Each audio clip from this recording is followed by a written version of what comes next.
Sud Radio Bercoff dans tous ses états. Petit social, tu perds ton sang-froid. Là, on va entendre peut-être une petite perte de sang-froid.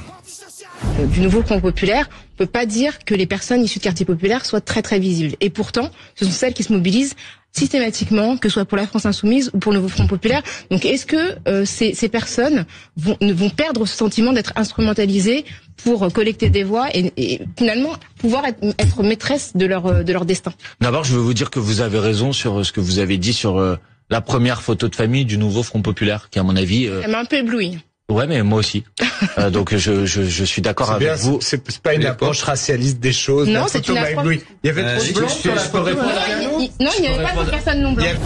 Oui, vous avez bien entendu, c'était hier sur BFM TV, Rokhaya Diallo, Emmanuel Bompard de la France Insoumise, d'accord sur le fait que la première photo du nouveau Front populaire ne faisait pas assez de place à la diversité. Il n'y avait pas assez de personnes non blanches, dixit Rokhaya Diallo. Inutile de dire que cette phrase, reprise de volée par l'avocat Charles Consigny, outré du propos, a de quoi surprendre, mais avec certains, plus rien n'est surprenant. J'ai été ébloui, façon de dire que ce trop grand nombre de blancs sur la photo lui a heurté le regard. Si ce n'est pas du racisme, alors c'est quoi?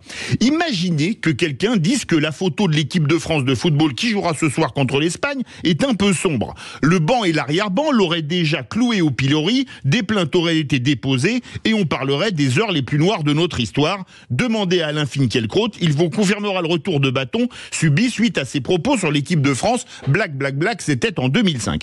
Mais désolé, moi, en ce qui me concerne, je ne regarde pas la couleur des gens. Pour parler rugby, que le talonneur de l'équipe de France s'appelle Marchand ou Movaka, je m'en fiche royalement. Je veux que le meilleur soit sur le terrain. Même chose au foot, où je préfère un attaquant qui marque des buts à un attaquant qui ne marque pas, quelle que soit sa couleur de peau. Est-ce que finalement, le contraire du mot racisme, ce ne serait pas antiracisme, mais plutôt racialisme ?